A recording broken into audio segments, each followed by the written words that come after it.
evening, everyone, and welcome to Roy's Tie-Dye Sci-Fi Corner. This is episode number 304, Looking for That Habitable Planet. Part 2 for year 2. With me tonight to discuss this Space 1999 topic is my friend and my co-host for this evening, Mr. Gordon Moriguchi. Hey, Gordon. How's it going out there? Y'all doing all right? Welcome. Great to be back. Great to have you back, Gordon. And I can't believe that was only a couple weeks ago that we did that. And that was so much fun. And we went right through it within 2 hours. And we didn't leave enough time for part 2. So here we are. Yeah, time flew. Just talking about the first season. And then, of course, how many rabbit holes did we start up? Yeah, and I'm sure we're going to have a lot of rabbit holes tonight, too, as well. I'm digging it. The rabbit hole? Yeah. Good one. Hey, I just want to welcome the folks that are out there. I see Chris is out there joining us from Kentucky. Chris, welcome. And I also see William Graff is also joining us. Welcome, William. Appreciate you guys being out there. And folks, please just comment in the sections and let us know where you're at and just say hi. It's great to see you out there. We are having some tech issues and some problems with the streaming. So I'm happy to see that, Will, you're out there on YouTube. So that makes me happy to know that we are broadcasting on YouTube. So very cool. But yeah. So before we get started, a couple things. First, I want to wish everyone a happy Memorial Day and hope everyone had a happy Memorial Day weekend. Just to give, our thanks to those that served our country and, that, passed away. So it's very, very important that we never lose sight of that. And just wanted to put that out there first and foremost. And and Gordon, thank you for your service too. I mean, so just, You bet. Just wanted to put that out there as well. Thanks. Yeah, absolutely. And in Space 1999, or I should say in Anderson fandom, I want to say we definitely lost one of our own, and that was Doug Pelton, and longtime Anderson fan, and he just passed away just the other day. So just wanted to kind of give a remembrance for him, and it's just a reminder of how life, short life is with everything. So he's been going back all the way. I mean, as far as being in Space 1999 fandom, there's been a lot of chat on the different sites, and I just thought it would be just nice to kind of give him a nod tonight and just, with a lot of historical photographs that I've seen throughout the years, all the way back to 78, he's been quite instrumental in quite a few of those early conventions. Yeah. It's pretty amazing. And he's also, in social media, I've seen him from the merchandise perspective, showing off quite a bit of unique items like newspaper ads and things like that. Stuff that you wouldn't normally see on a regular basis. I mean, comic book ads, those are kind of common. But when it comes to the local newspaper stuff, it's pretty amazing. Yeah. Pretty amazing. He was very instrumental, a lot of Jerry Anderson stuff across the board. So, yeah. And I think the last time I can't remember if he was at our conventions in 17 or 19, but I know I'm almost 100% sure he was at the 99 convention at the Breakaway convention, which was literally 27 years ago, which is kind of crazy. That's crazy. Yeah. Yeah. It's insane. So anyway, wanted to definitely give him a mention, and it was important we do that. Yeah. Hey, Randy Lee is out there joining us. Randy is joining us from Wisconsin. Welcome, Randy. And he's saying, wishing everyone a meaningful Memorial Day as we honor and remember the brave men and women who made the ultimate sacrifice for our country. Amen. Yep. So thanks for posting that. And Will said, good afternoon from sunny Hollywood. Very nice, Will. Very cool. Just rub that in, why don't he? We have had nothing but rain, at least here in the Northeast. It's just been a washout for this weekend. I mean, today I actually was able to get a nice 2-mile walk in, at least, with the sun shining on me, which was nice. But even with that, there were clouds in the distance, and I was thinking, oh boy, here comes we've had nothing but rain in here today. We really need the rain here in the East Coast, but my goodness, talk about feast or famine. Yeah. And unfortunately, it was feast with the rain, at least this weekend. So, Yep. but yeah, so we're going to go through the episodes that kind of impacted, or as we did last time, we went through year one, and what we were discussing is the opportunities the Alphans may have had, may not have had in regards to finding that habitable planet. And interesting enough, too, just because an episode didn't have them landing on a planet did not mean that wasn't potentially an opportunity that for them to maybe land on a planet or Right. have access to a planet. So it should be an interesting discussion. I'm just going to put this disclaimer out there, folks. Year one, year two, love them both. So this is not a bashing session specifically for year two. It wasn't a bashing session specifically for year one. So we're just having fun, and we're just giving our opinions and just going. So I'd like to add to that disclaimer. We know it's a TV show. We know that they had set boundaries and set stories that they wanted to tell. We understand that. So this is kind of an opportunity for us to not necessarily complain, but to actually discuss some of the things that we've all thought about throughout the last 50 years. Yeah. I know that once again, it's a TV show. It's science fiction or whatnot, but since they wrote these stories, we get to dissect them and maybe do a little bit of overthinking, because that's what we do. That's what we geeks do. That's what us technicians do. We kind of overthink things, and we have a little bit of opportunity here to really get technical, to really get a little bit complex thought going on it. So it is what it is. Absolutely. And the one thing too that you brought up, which I'm glad you did, 50 years. How amazing is that? I mean, the fact that we are talking about this show 50 years later says a lot. So we're giving it attention, which is great. So, well, yeah, you should see the Eagle collection that I photographed the other day of all of the variants throughout the years. Just amazing, just amazing. So there's a market out there. There's a lot of people that love it. So here we are. Exactly, and it's just there's so many components to this show and reasons why the folks love this show, and that's what is so exciting about the show. Yeah, and yeah, we'll go from there. All righty, so I have the slides ready, Gordon. We'll start with the metamorph. There it is. Well, I think that was not exactly the most habitable planet of them all, but it sure would have been interesting to see if there would have been another way that biological computer could have done something instead of extrapolate brain waves out of the poor humans to make the computer itself a little bit more powerful, to do something to the planet, to get it to more habitable. Would have been interesting to see. Yeah, I mean, Mentor was trying, but unfortunately, it seemed that at his disposal, the only way to go about doing that was to suck the minds dry of all the passing aliens. Yep. And he figured with the 298 Alphans that were coming by, he had an opportunity, although he was promising the party that was actually on the planet that they wouldn't be caught up in that. So I guess you could say 294. Something like that. Yeah. And this is not going to be the only time to really mess around with the human thought patterns, I guess, in season 2. But that's a discussion for another day. I guess we could talk about the weird things that folks wanted to do with the humans, or we could also talk about the life support system, how many times that aliens wanted to grab that life support system off of Alpha. It's so silly. Oh yeah. I you wouldn't happen to be mentioning the Beta Cloud, are you? That's one of them. Yeah, that's one of them. Yeah. 297 Alphans. I just wanted to see if you were paying attention, Chris. And you were. Good job. Nice. Great save. Great save. It's been a long weekend.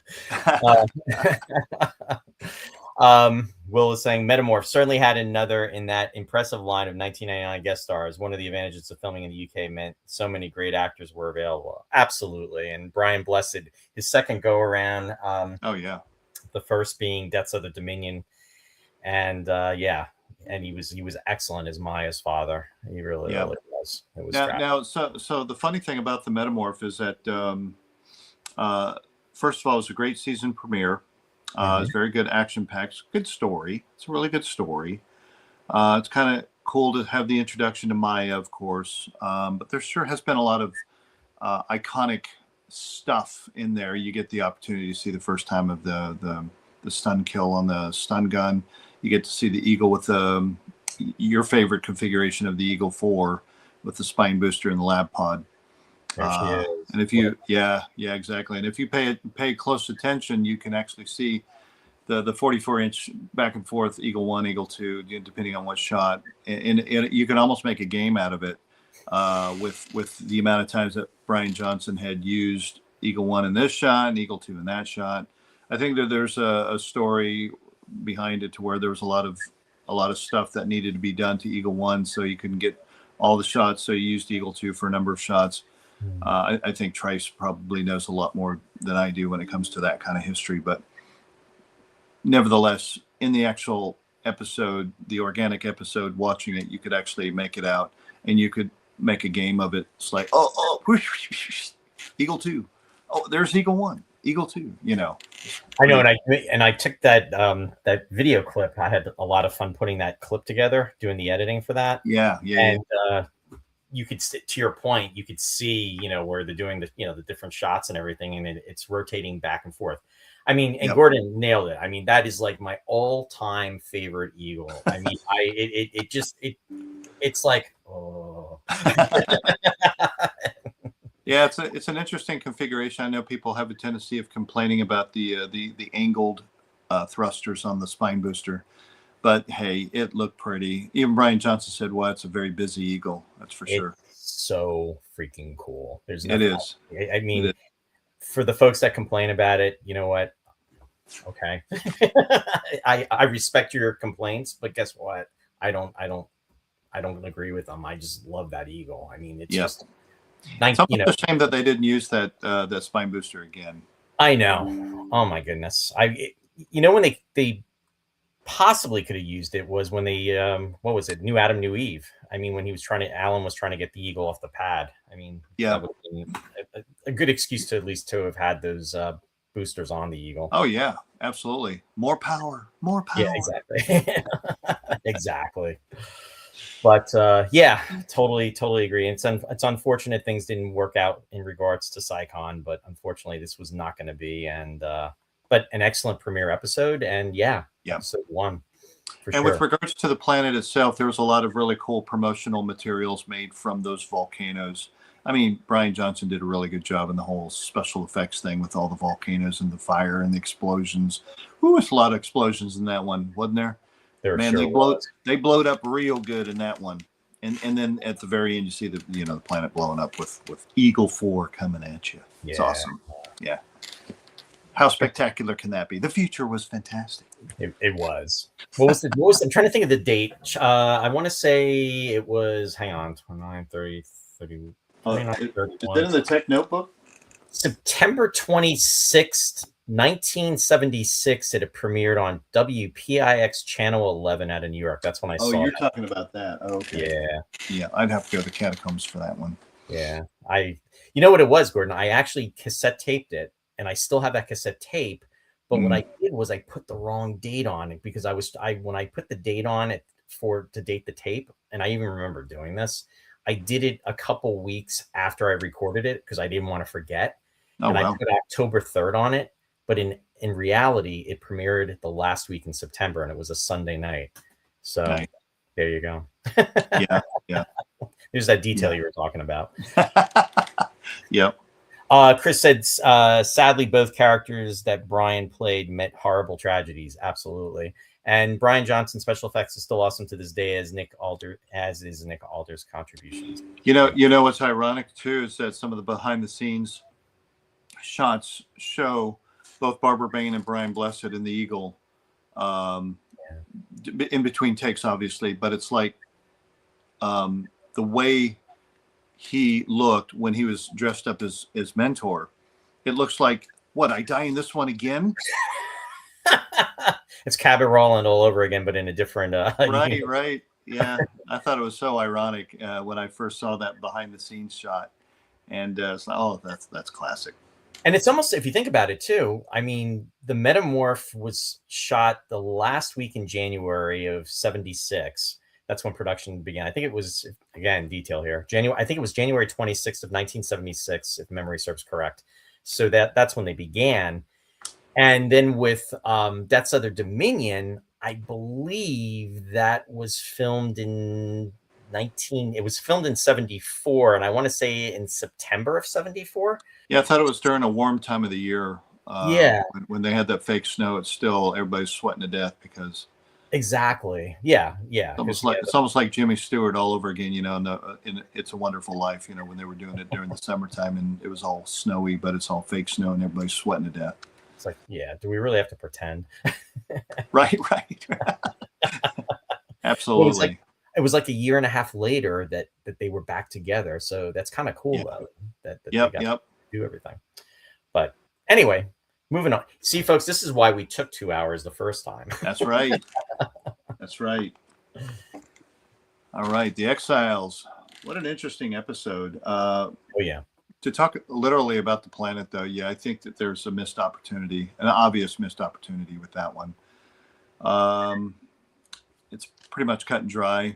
There's a lot of aspects of the episode, the storyline, the special effects. I like some of that's the first time you get to see. Is it the first time you get to see the grab arm? Yes, I think it is the first. Yeah, with the grabby thing and not the air refueling device. For that was in the Rules of Luton that we first see that for that. Yeah. Really cool aspect of Moonbase Alpha, far away from Moonbase Alpha. I guess that other pad that never existed in season 1, but hey, let's throw that in there for season 2. Yeah, and then the catacombs. Anyway, different stories for a different day, I guess. But yeah, that was a missed opportunity. If I were Tony or Helena, because those are the two that ended up over there. And what was it? Tholos or what? Tholos. Yep. The peace plan. I would have asked, hey, mind if I stick around? Can we come live? Looks like a pretty cool habitable planet to me. You know. Now, here's the thing. I totally agree with you, and I feel that this was potentially a missed opportunity with them, with the planet. But the only problem would have been, where was the planet located and in proximity to where the moon was?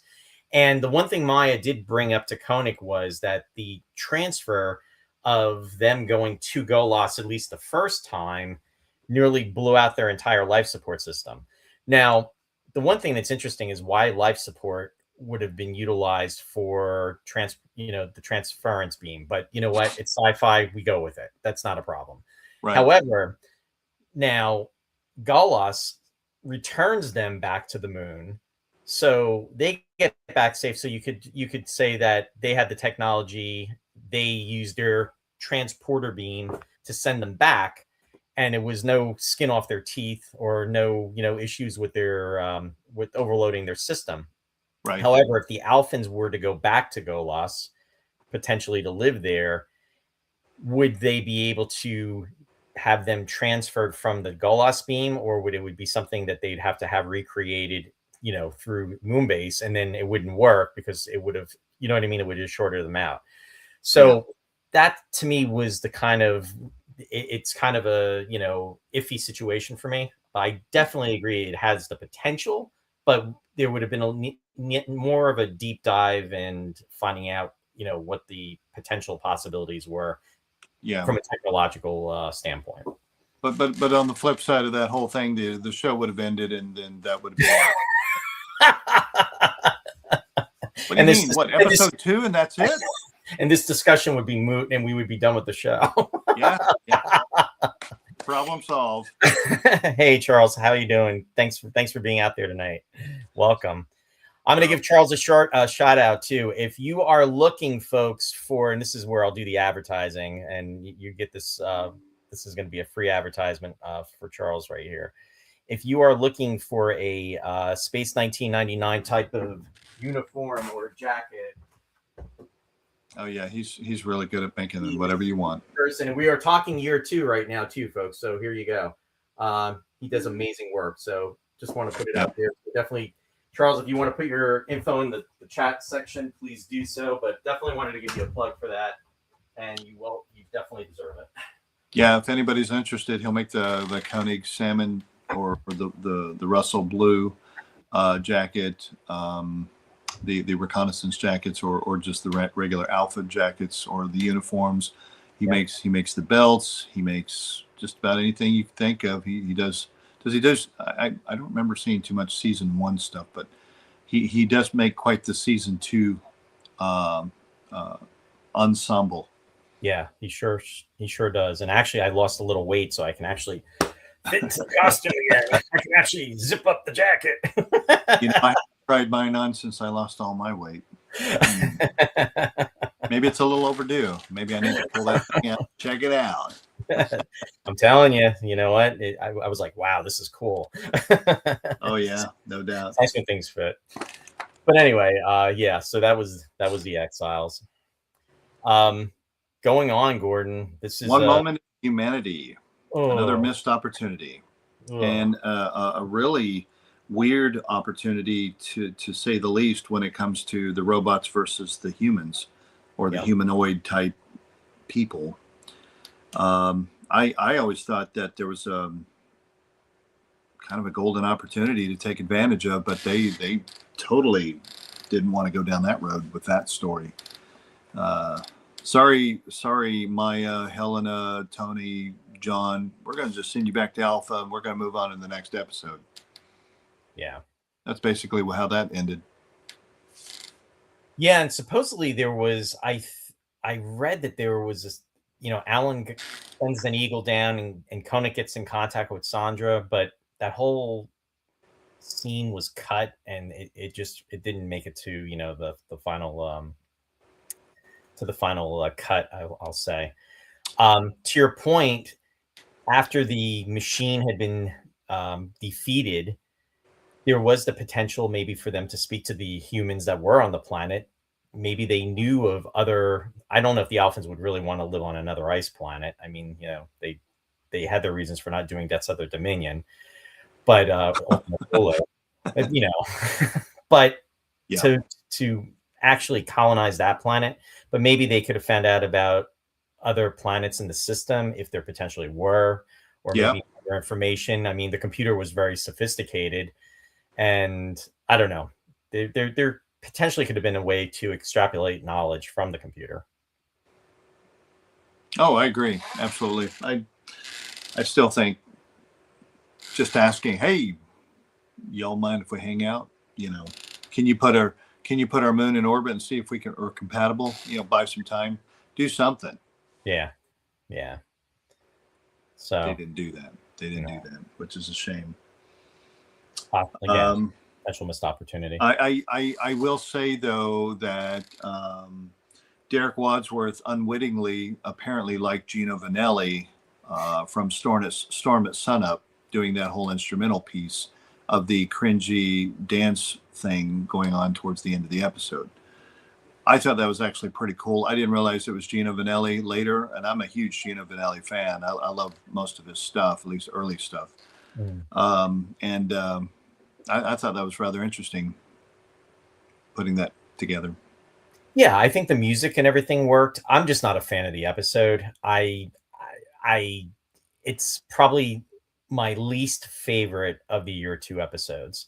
Yeah. And Warren and I actually discussed this on this episode. I mean, my big hang up about this at the time was the fact that they recreated all of Alpha. One of the things that came up in discussion, we had actually Ellen on with us too when we were talking. Did they do a Star Trek episode similar?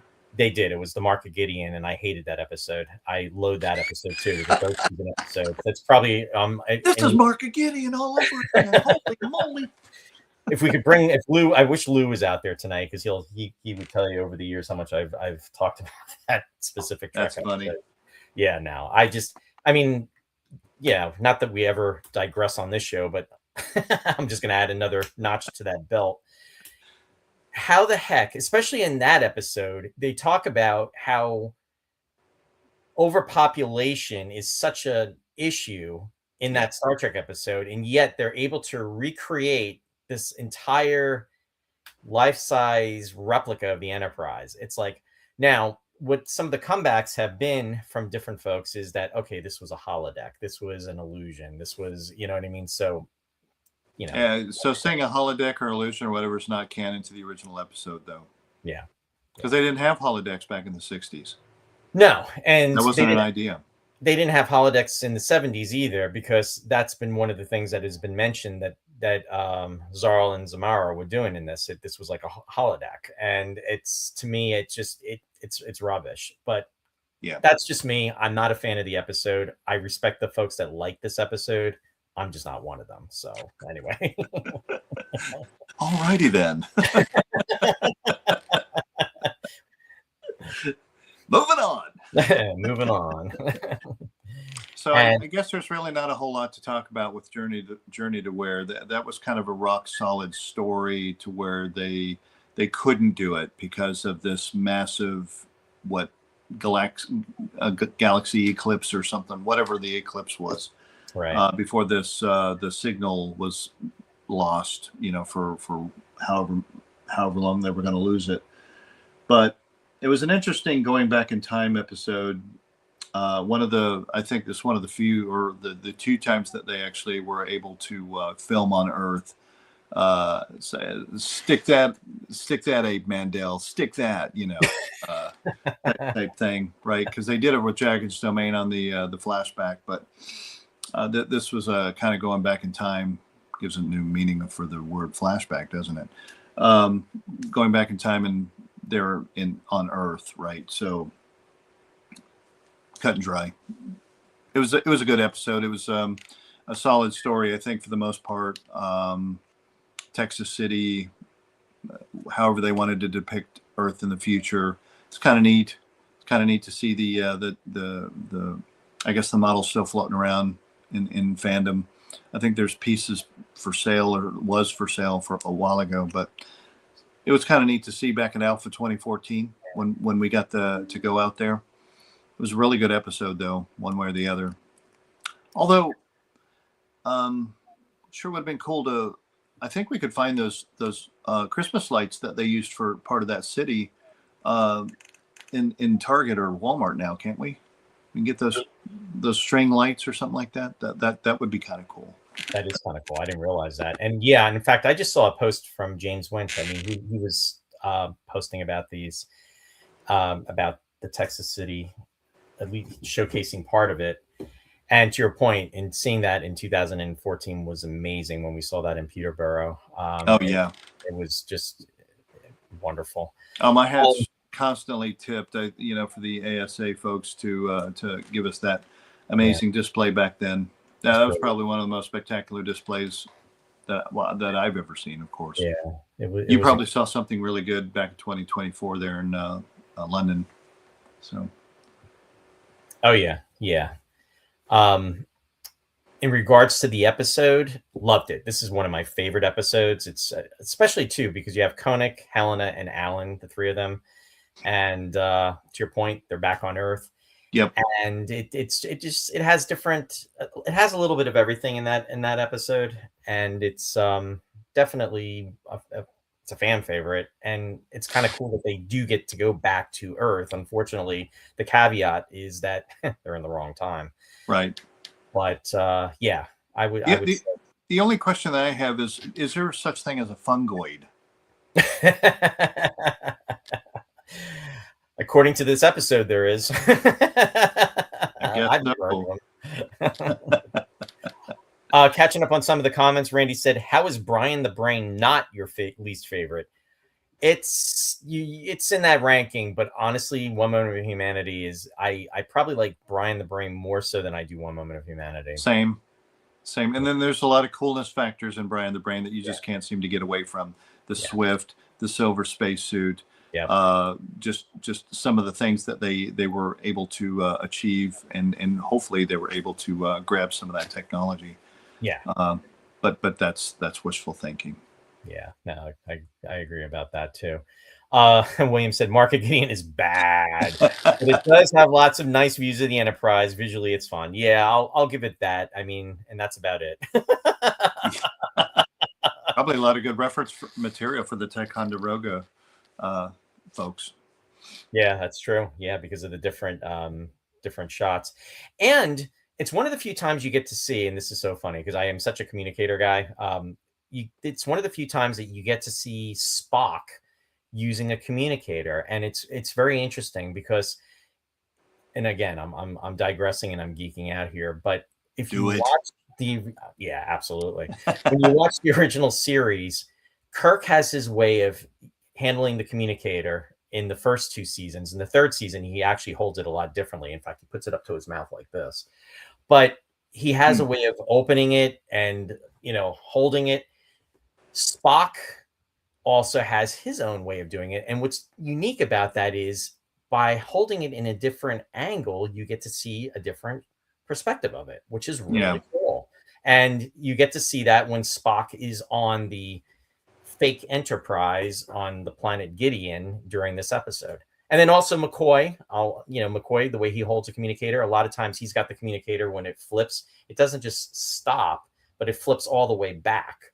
And because the clip actually is, there were 10 communicators, the 2 heroes, and then there's the 8 dummy communicators. And on one of them, the clip had broken off. So when you would flip it, it would go all the way back. It wouldn't stay open, at an angle. So next time you check out Star Trek, check that out. It's just something that I'd share. Yeah, I guess they didn't have a wand communicator back then, did they? No, but what's really cool about the wand communicator, and to your point, they didn't. All these incarnations that you see, and so many of them are so freaking thick, and it's like there are folks out there, and I'll shout out to Mark Myers because his work's incredible. Steve Pilot, his work's incredible. Yep. But Wand also, it's like those guys got it right as well. It's just that there's it. The first time I saw it, didn't they scan it? Yeah, they did the original. The original working communicator. Yeah. It's pretty amazing. Anyway, that's my Star Trek piece for now. I still haven't gotten my my Etsy order in for my 2 Tomy Enterprises in my wand collection.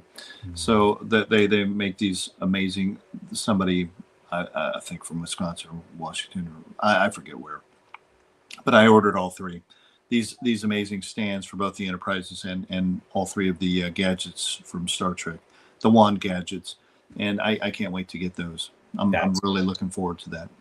That'll be really nice. That'll be very, very nice. That's my little Star Trek collection. I don't do too much Star Trek, but I think I said this in the last episode, the Tomy Enterprises are just amazing. To me, they're amazing. I know that there's Mark Myers build, or other people building, and there's no seams or no light bleed or whatever the problem is. But for the amount of money that I spent in the collecting that I do in Star Trek, which isn't that much, I'm happy.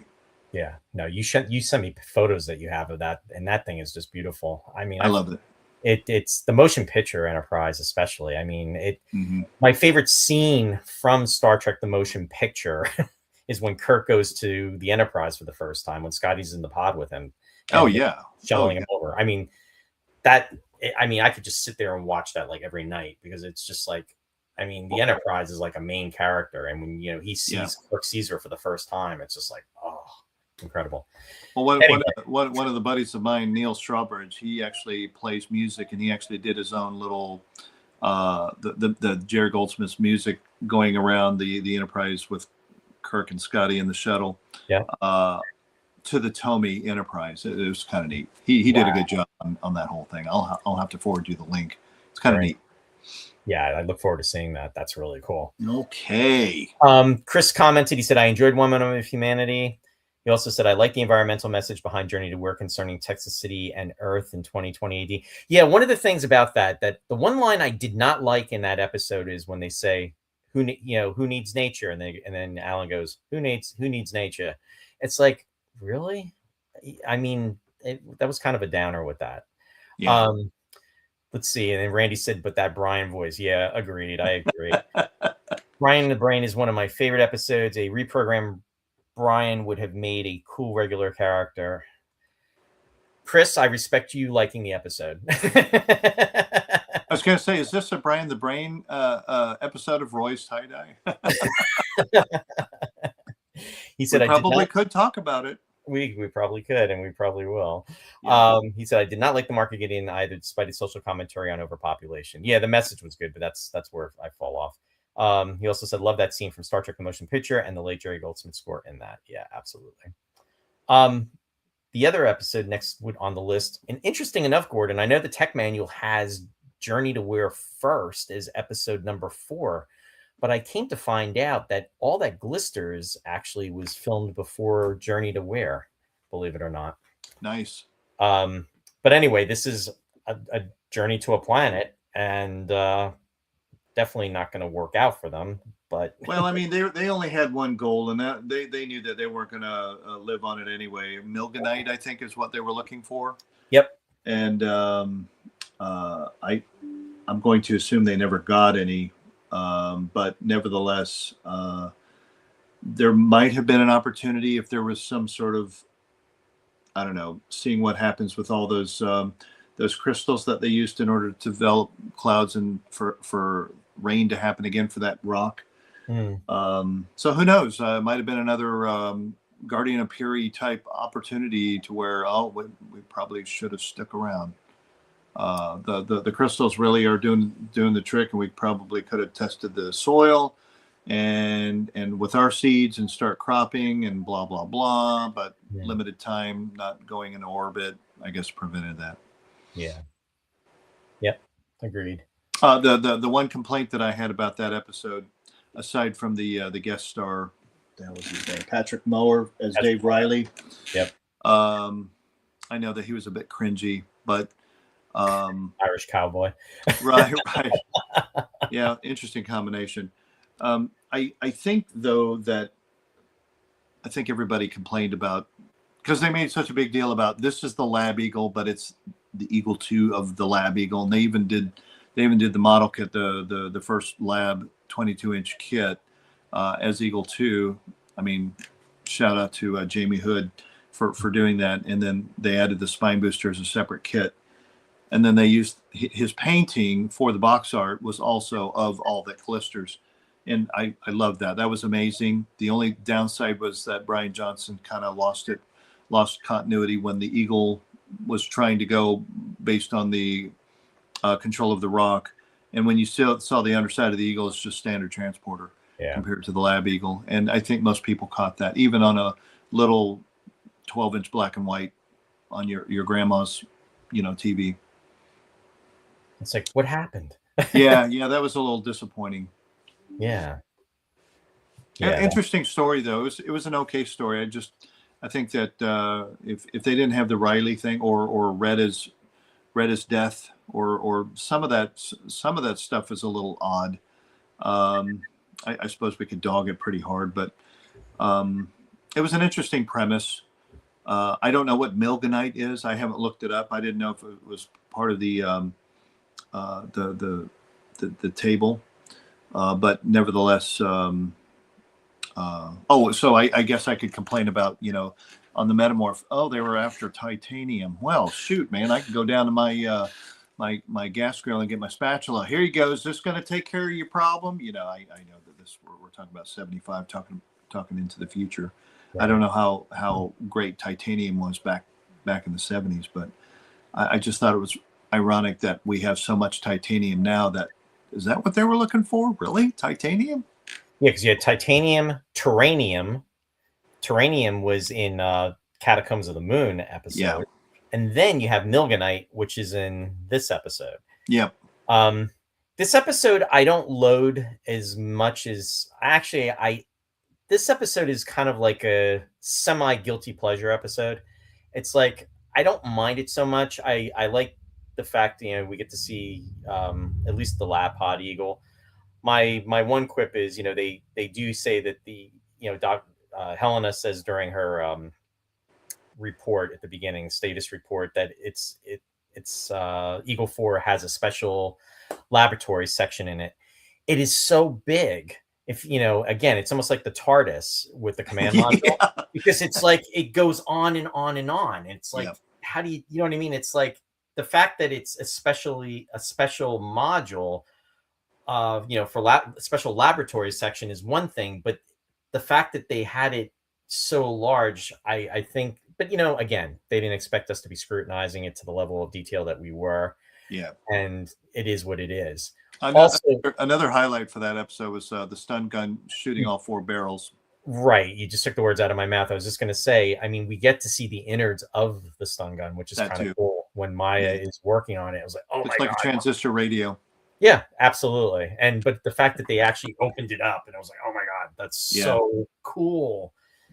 It's a shame we didn't get to see a comlock, true. We did kind of see the innards of a comlock, but that won't be until episode 23 when we get to the immunity syndrome. Oh, you mean when they were holding him like this and they exploded? Do you know, I asked Carl Held about that, but he didn't remember. Oh, wow. They never, ever. I mean, Carl Held, with Jerry Travis, holding the comlock, that I could buy into that. But Koenig never, ever, ever. No. Yeah, I'm going to need you to hold the comlock upside down, please.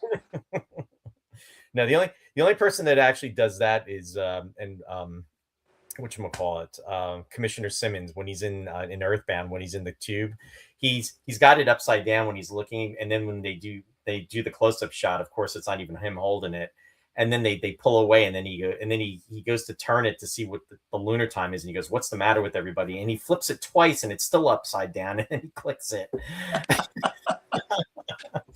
Again, there's that detail that we're talking about. Oh yeah.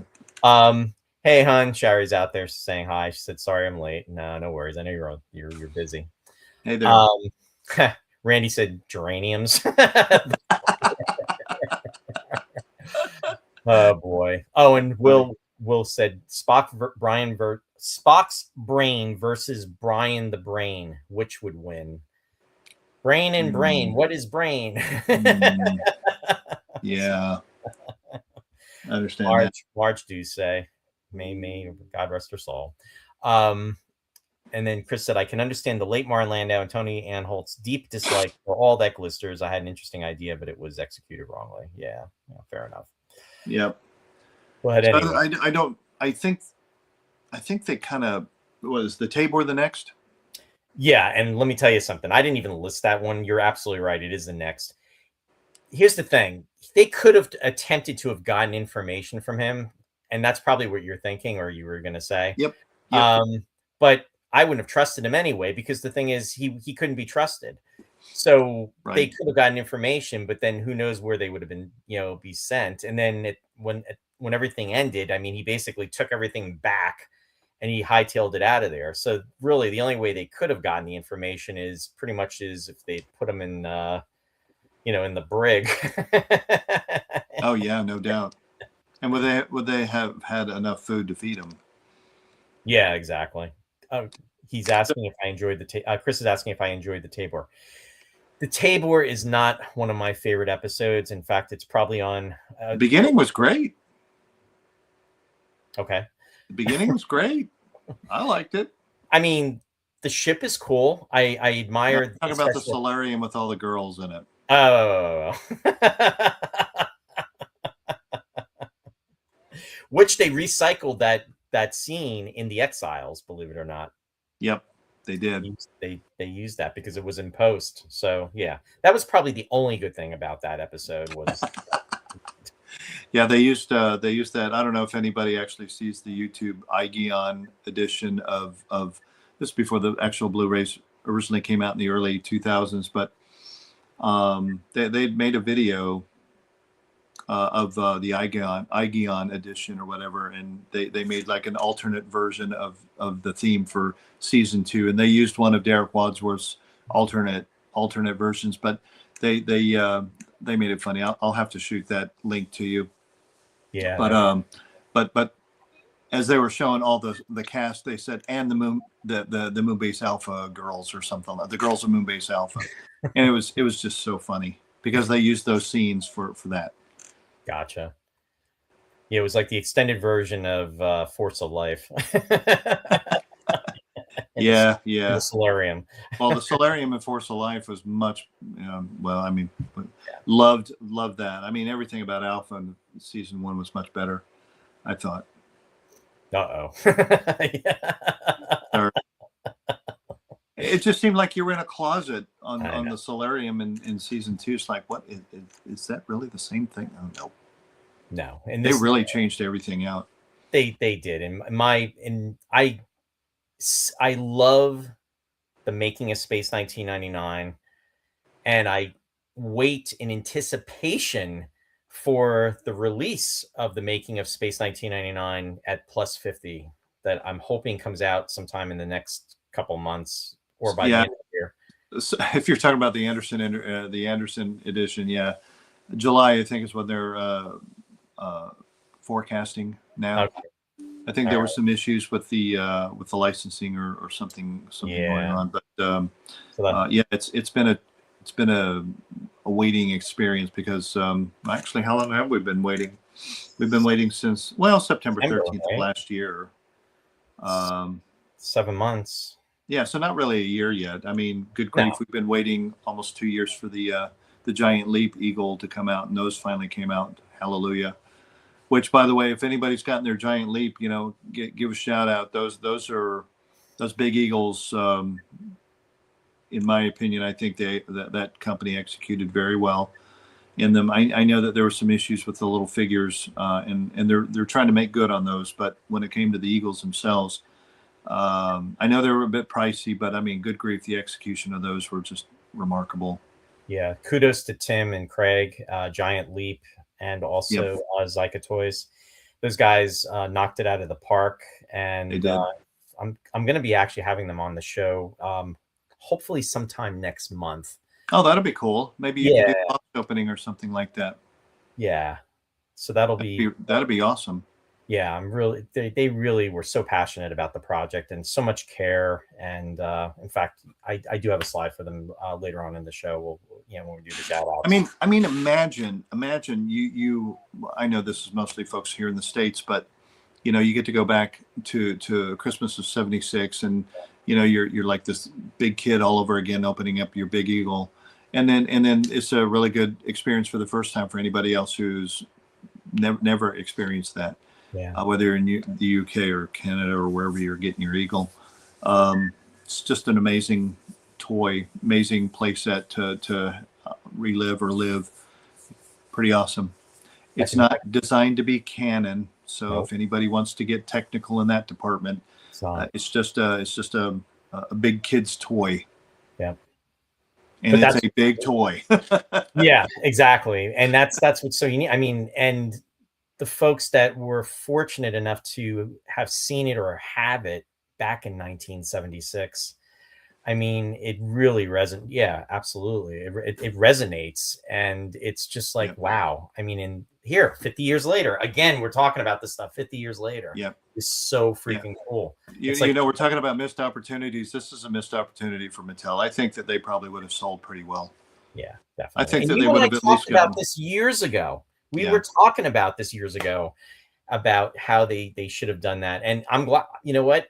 I'm glad it went the direction that it did, because honestly, if it had come out probably with Mattel, they wouldn't have done what Zyka and Giant Leap did, what Craig yeah, and I Tim agree. did.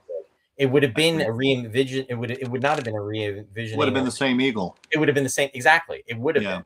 So it would have been the way they would have gone. And you know what? If that had happened and these guys hadn't done it, we would have been happy. But yeah, you know what? It went to the next level. And it then, did. so It did. I'm glad it did. Yep. Yeah, and we got the additional additions, the Dinky, the Mattel Yeah. additions, and if you're a collector or you are a collector or play, you want to play with the thing, you get a choice now, which Right. is kind of neat. So Yep. yeah. Oh, I just so want to give a quick shout out to James. Michael Avalos is joining us from Australia. Welcome, hey James. James, welcome Thanks. back. Great to see you out there. Thanks for joining. Randy is saying, but those Devil Planet girls. And Chris said the book is supposed to come out in September from Amazon. I am still furious that yeah, I know. It sucks about the delays. Well, Amazon is not Jerry Anderson direct, so I don't necessarily know what the deal is on that. I just know that they're forecasting July from the Jerry Anderson store. So. Oh, and this is my original point, and that's why we kind of we sideline, which is fine.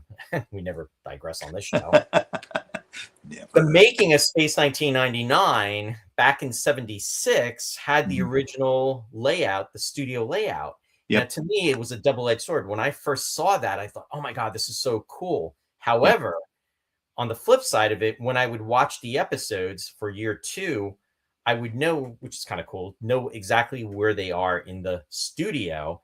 However, if I saw that they were using a set that was supposed to be one thing, I obviously knew it was redressed. Not that you would know it, things that were redressed in the first season.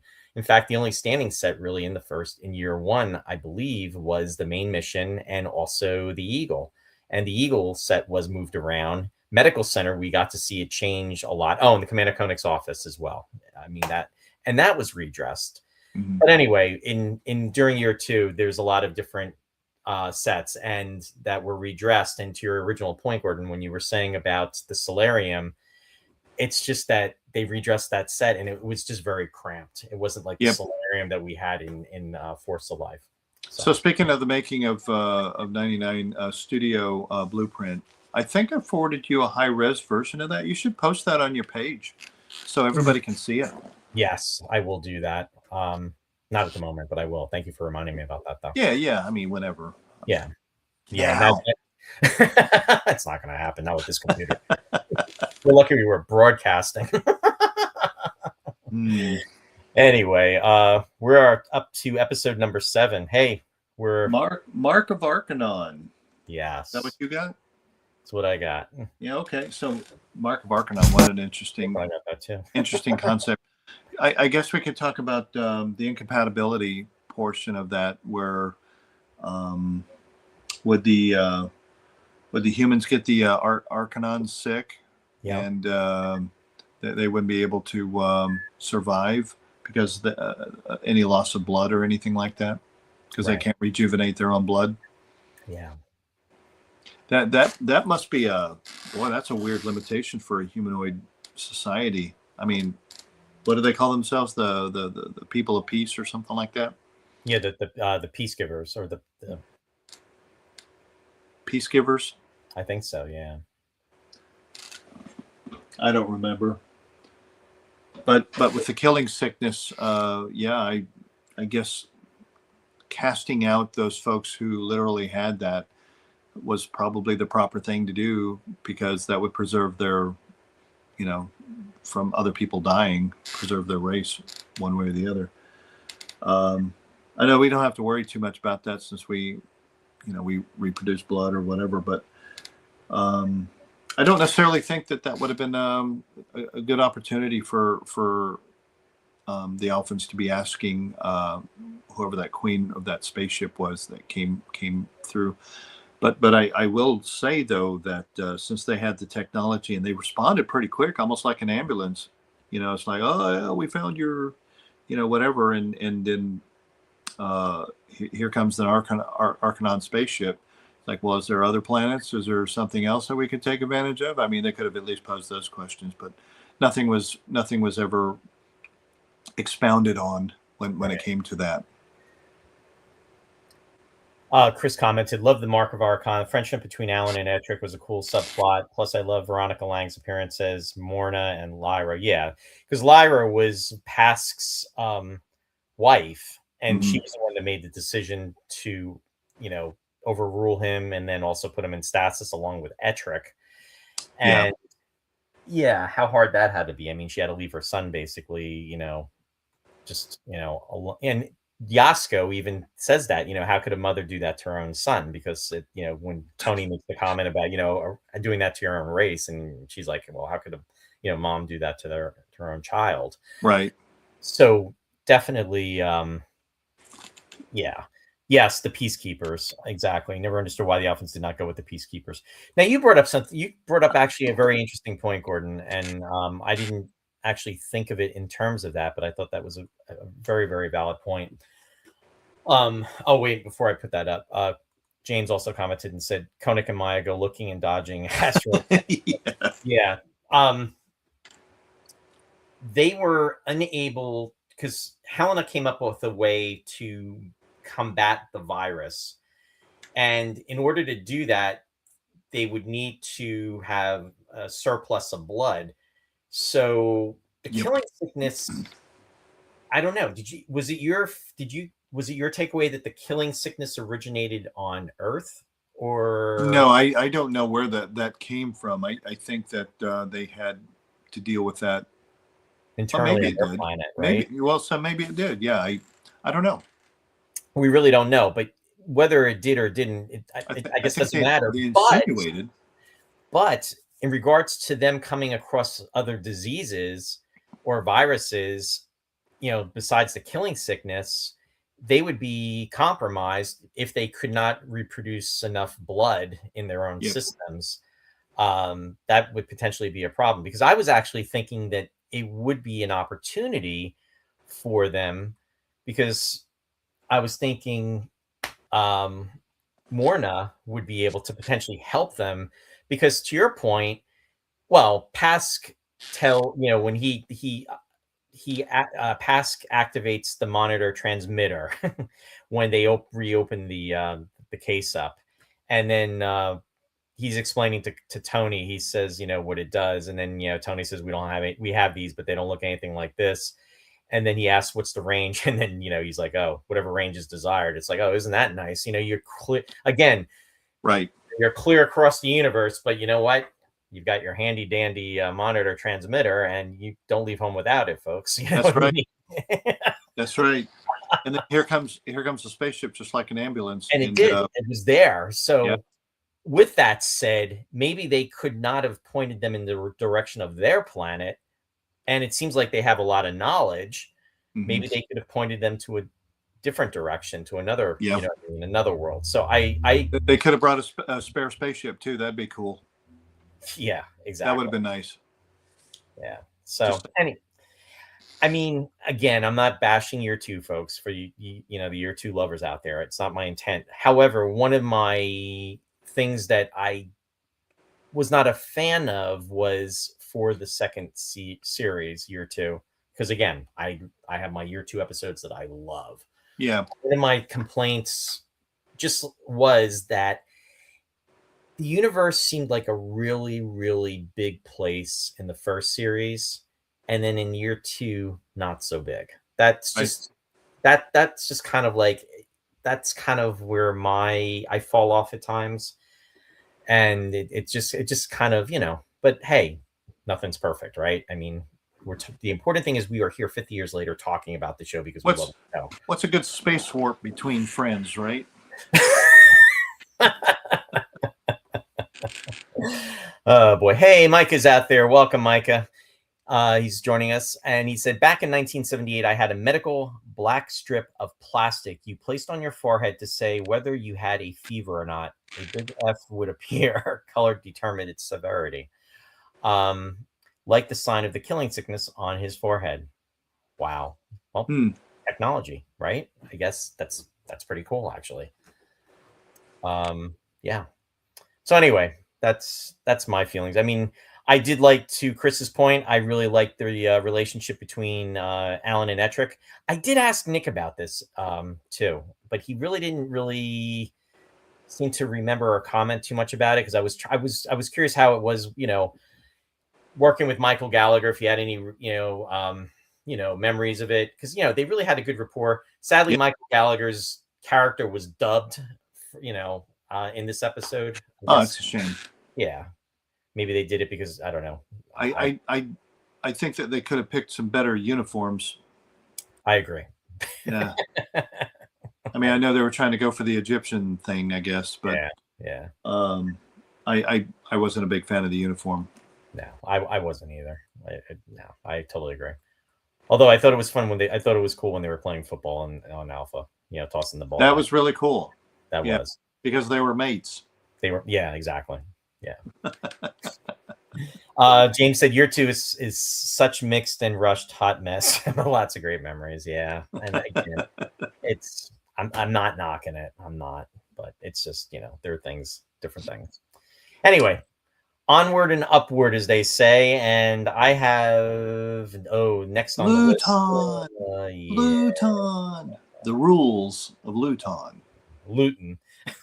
It's really. I've always thought it was pronounced Luton myself, but I guess they wanted to make a big deal about Luton. Yeah. That was a Freiburger thing. Right. Because he saw the sign for it, and that's what he came up. But Freiburger actually pronounced it as Luton, but Jerry Anderson said Luton. Luton, yeah. So, my take on that particular episode is that I would have been, as soon as I got back to Alpha, I would have came back with eagles and flamethrowers and wiped out all those plants and planted my own plants and just wiped out all them plants because I would have been pissed at them myself. That's what I would have done.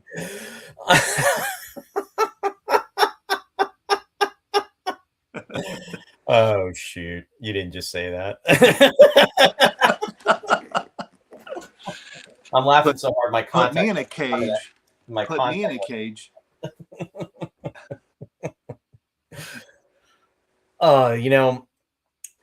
This episode is mixed, but I will say, and I know some people that don't even like this part of it, but I love the sequence between Koenig and Maya, which originally I believe was supposed to be Tony and Maya. Probably one of the highlights of the entire series too, when it came to Oscar-winning performances. It's a shame it wasn't, like the primary part of the story, but yeah, it was kind of nice to throw in there to kind of liven up the episode a bit. Yeah. But when it came to the episode itself, I thought it was an absolute stinker. But for the planet itself, we as humans have a hard time just thinking that plant life has that kind of communicative, I guess, what do they call it? The way humans do it, right? And obviously our plants don't do that at all. Right. All they do is they breathe in the oxygen breathe in the CO2 and put out oxygen for us, and this is the circle of life. Photosynthesis. Photosynthesis, yeah. So to actually have the plants there doing that, I think that was kind of one of those non-believable or a little bit too far to believe type instances. It was kind of cool to see the Comlock put out color screen of them, the three main trees, though. It's one of the few times you get to see the Comlock do color.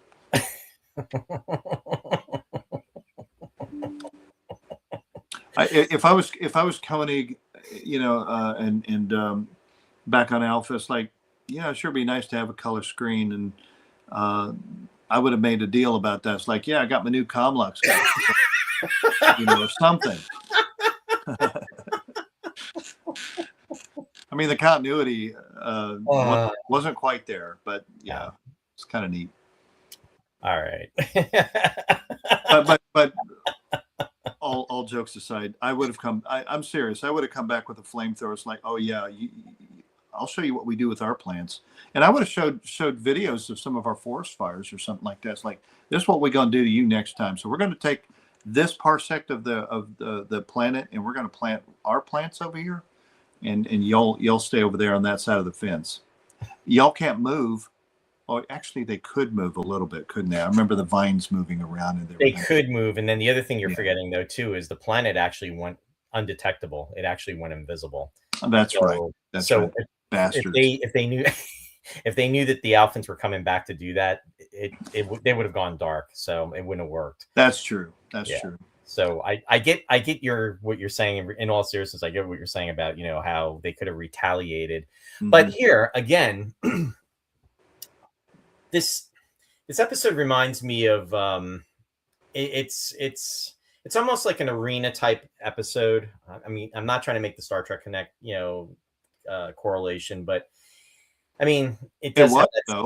It was. I mean, it's and they're trying to survive, and they're going, head to head. I think the way they did it with the trees, it didn't work. I mean, to make it even better though, that they probably could have 4 million quatloots, or do some betting or sure. whatever. Right. Yeah. Yeah, I know that Koenig could probably beat those guys. I put my bets up. Yeah. It it had a message, and that's one thing, but it's just that it on other certain levels, and I'm trying to be really delicate here. It didn't. I'm really trying. It didn't work. I don't know. Yeah, it's a shame too, but the plants against the animals, and it. To be fair, we really should think more about nature, and we should give plants considerations in regards to its life. I mean, but We do not do that here. Are you kidding me? I know that's what I'm saying, and we Your house is made out of wood. I mean, do you think that anybody was taking their feelings into consideration? yeah, exactly. You're going down to Home Depot and getting you some wood and building you a house. Anyway, That's why I say it's so far far it out. is. It really was. So, I mean, with that said, again, and Chris commented, he said, "The Rules of Luton was an interesting episode. Both Martin Landau and Catherine Show should have won awards for their performances in that scene." Yeah, absolutely.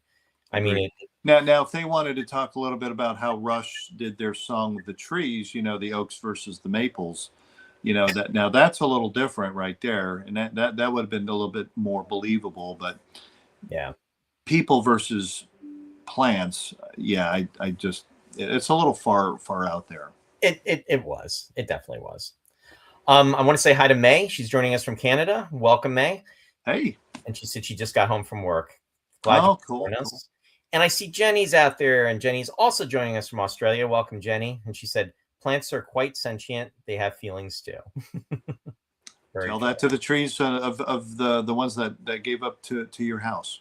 And Dennis, I'm just, I know, just being, funny here, but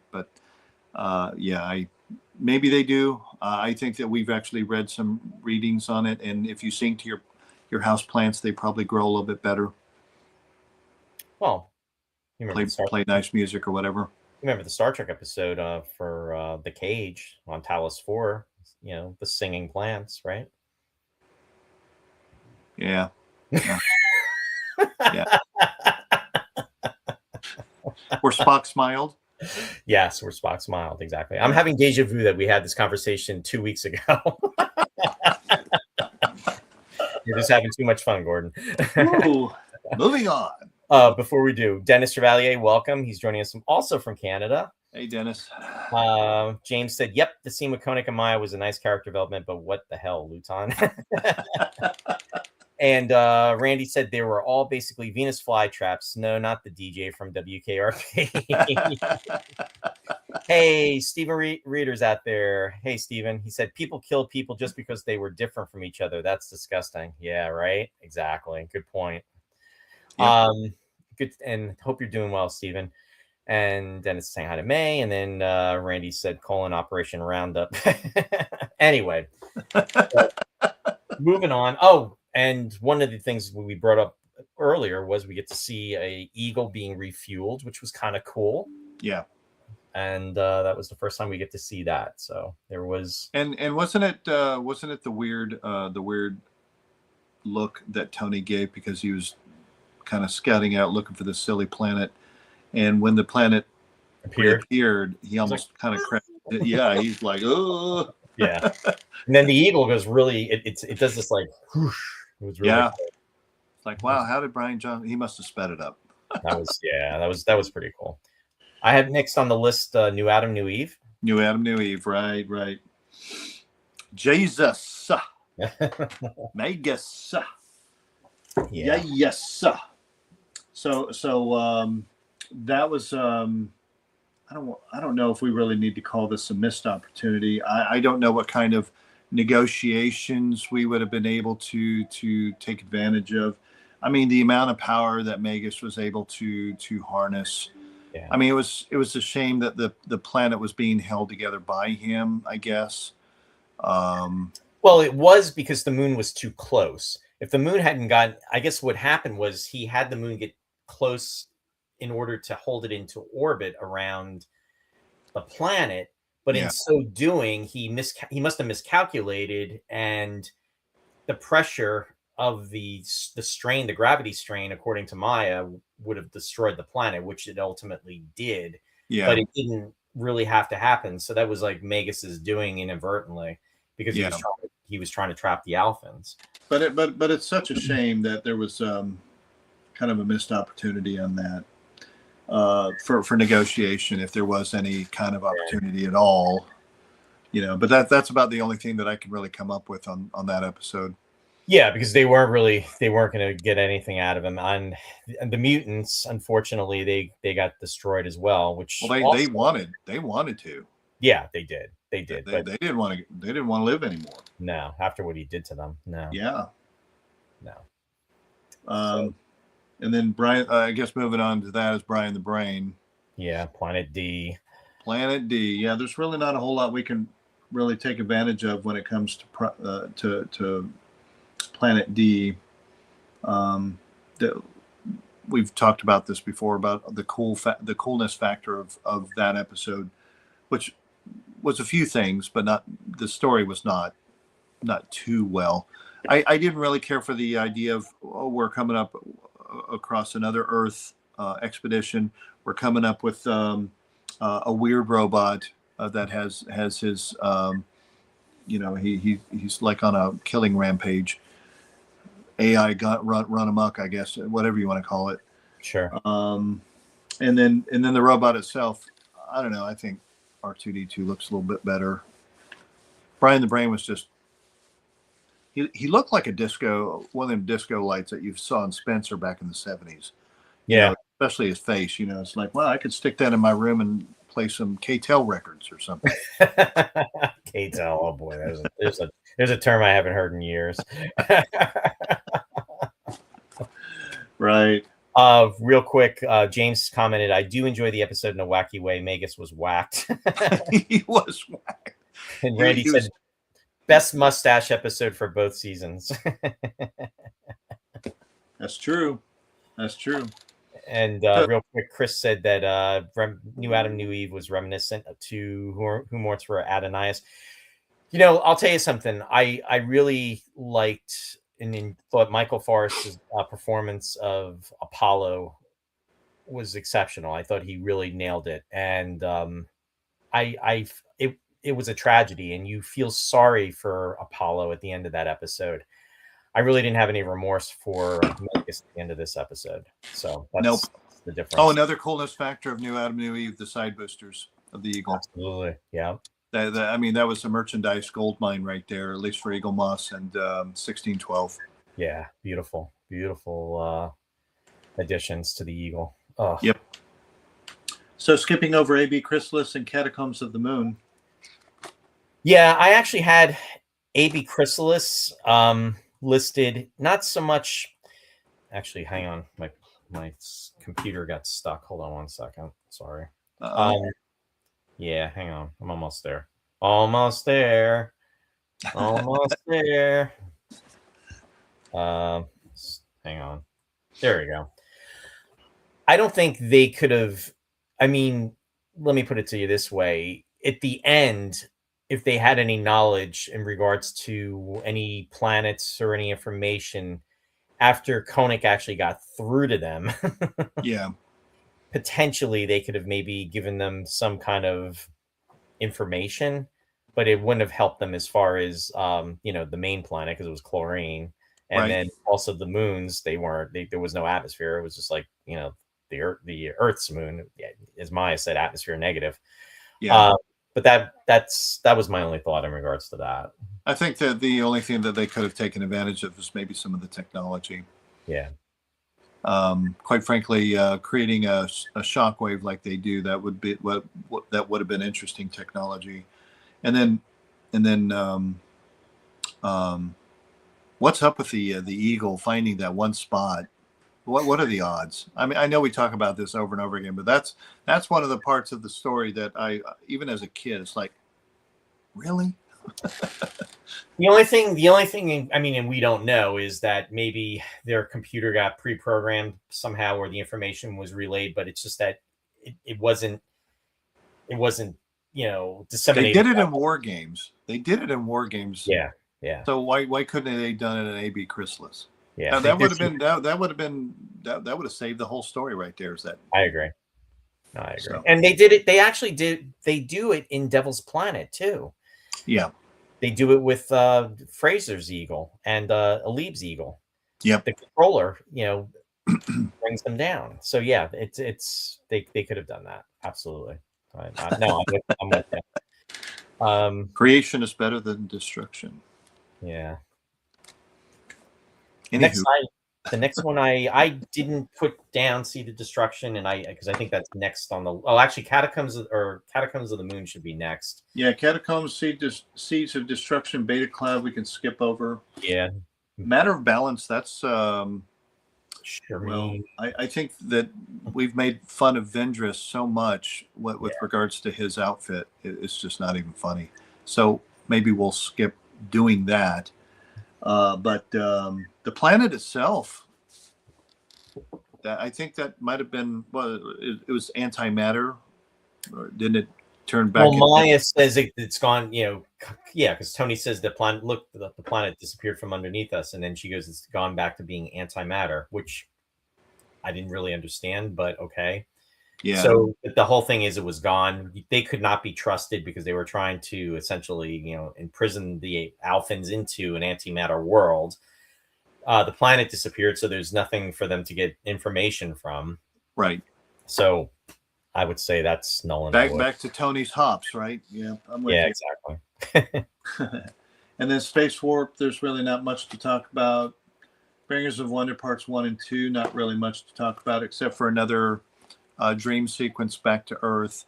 Yeah. I mean, there wasn't filming of Earth.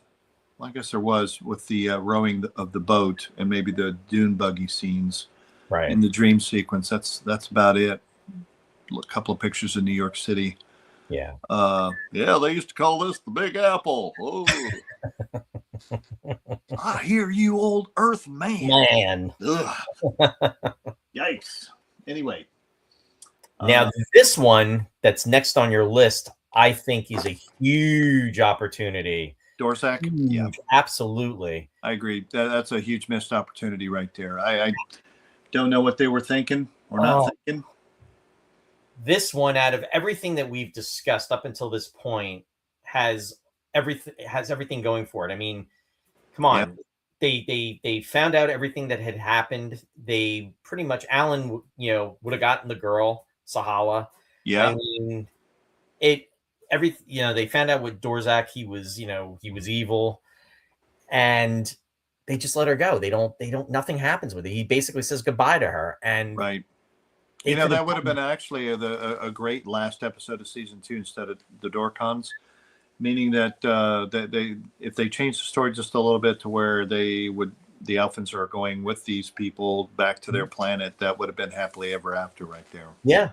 It literally could have closed out the series. Yeah. Right. Yep. Yeah, absolutely. It was a pretty good storyline though. I thought it was a pretty good storyline. But that's a shame though. Definitely a missed opportunity. 100%. Right. So we skip over Lambda Factor. Yeah. Lambda Factor skipped over. So Devil's Planet was where are you at? Sand Spectre? Did I? Oh. Is Devil's Planet before Sand Spectre or after? Oh, you know what? I messed up. Devil's Planet is before Sand Spectre. My bad. Okay. Anyway, missed opportunity. Absolutely. Big time, both for the main planet and the moon. The planet's moon, not our moon. Right. Anyway. Right. Now, the one concern potentially would have been that virus, because they did have an immunity to it. However, if it mutated and turned into maybe something that they would not have had an immunity against. Or they could have found a cure for the folks that were there in the penal colony. Right. Half full, half empty. Absolutely. Yeah. So Definitely, yeah. I would say this would have been the number 2 big opportunity for the Alphans. I totally agree with you. Yeah. Pretty good episode. Not too keen on the whip thing, though. I never quite understood it. And quite frankly, you talk about people bashing year 2. This episode has been used to be of the bash, probably more so like Nick at Night or what was it? The Australians' Nick at Night commercials or things of that nature. It's like, no, Space 1999 is not an S&M silly show or anything like that. It's not like that. No. But they used him as their tool of weaponry. Right. Yeah. For the most part. I actually used to load this episode back when I was younger, and I would be like, ugh, after seeing it the first time, because now granted, I'm talking about, maybe being like 11 years old, because it was just like, you didn't have any of the main regular cast. It's like, where are they? Why aren't they on Alpha? Yeah, it's only Koenig. I didn't know about the double up episodes. I had no knowledge of that. I mean, I was aware that there were episodes that, Koenig was not in, the one episode. And, you could say 2 almost with Mark Varkanagi. With him and Barbara. They both, they were only in that. They shot, I think, maybe 2 days, because then they went to Italy on vacation, or Spain on a holiday. Not sure who allowed that leave authorization. And with that, it was like, I would just be like, oh, and he's trapped on the planet, and I wasn't into it. But later on, I really appreciated this episode for different reasons. Yeah. Oh yeah. So it is a, and it deals with the whole idea of, what was going on with the imprisonment and what have you, the social commentaries. Oh yeah. So it definitely had a lot going on in regards to that. Real quick, I just want to say hi to Marianne. Welcome, Marianne. And she commented that she loved the episode Dorzak. So I just wanted to put that out there. Nice. So Devil's Planet, that was another Eagle Crash episode. Yes, this was our second. No, this was the first one that we were introduced with the Eagle Crashes for the latter part of the second series, year 2, and what a crash it was! Wow. Yep. Now that was Eagle 3 that they used, right, Gordon, for that? I think so. Yes. Not with the lab pod though. It was a standard transporter, if I'm not mistaken. The lab pod was Immunity Syndrome. I thought. Right. Yeah, Immunity Syndrome. Yeah, the transporter had the glider on it. Yes. Right. Yep. Anywho. The next one actually is the Seance Spectre, which is a favorite of mine. I love this episode. I wish this episode had been a 2-parter, because there was so much that they crammed into it, and it was incredible. And to be fair, aside from Sanderson's overacting, I think the storyline was actually really good, especially dealing with some reality silliness, mental instabilities on Alpha. Being cooped up as long as they have been. Right. I think Sanderson overacting, and then the weird lights changing when they were getting into their little seance was a little bit more. What do they call it? Supernatural. Mm-hmm. I just didn't really care for that. It took away from reality, in my opinion. Of course, they did the same thing with Trouble Spirit, but right. And it's all Hollywood or Pinewood in this case. So I get why they did it, but it was just a little human seance thing going on, and there was nothing supernatural about it. Right. At least I didn't think there was. I think that they wanted it to be maybe in an earlier draft, and then originally it was, the name of the episode was called The Mutiny. So that was the original title for the episode, if I remember correctly. The mutiny, yeah, mutiny. Yep. Yeah. It was a great story, though.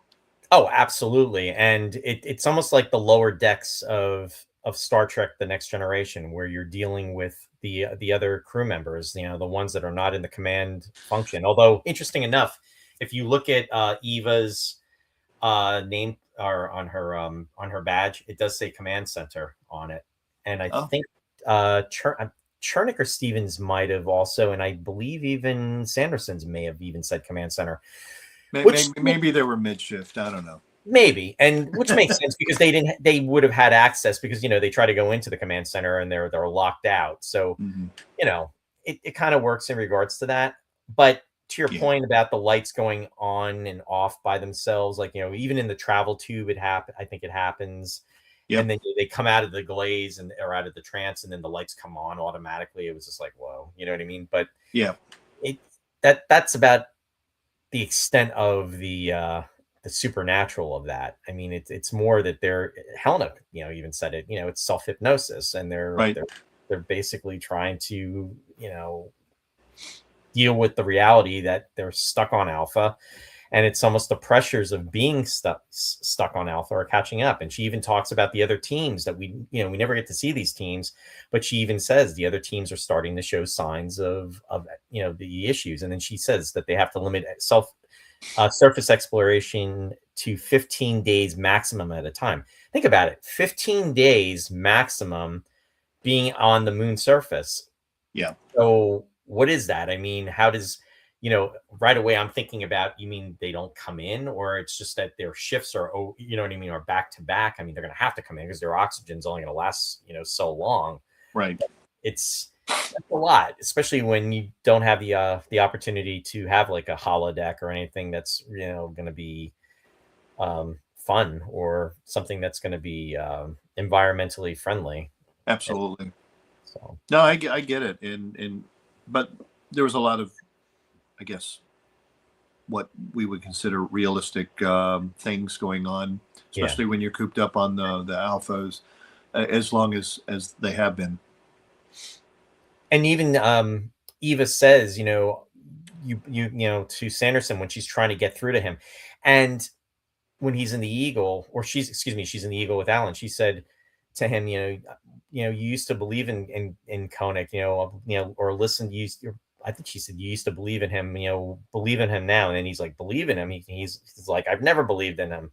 So it's like he was an officer or a technician or somebody that respected Koenig. It's just that, he pretty much snapped. He lost it. And and there's one point where he's kind of like really out of it. He's like, he looks like he's like glazed, and he says, you too, Eva, you've gone over to Koenig's side. And it looks like he's like a real crackpot, but they really, dramatize. What are you trying to say, that he went over to the dark side or something like that?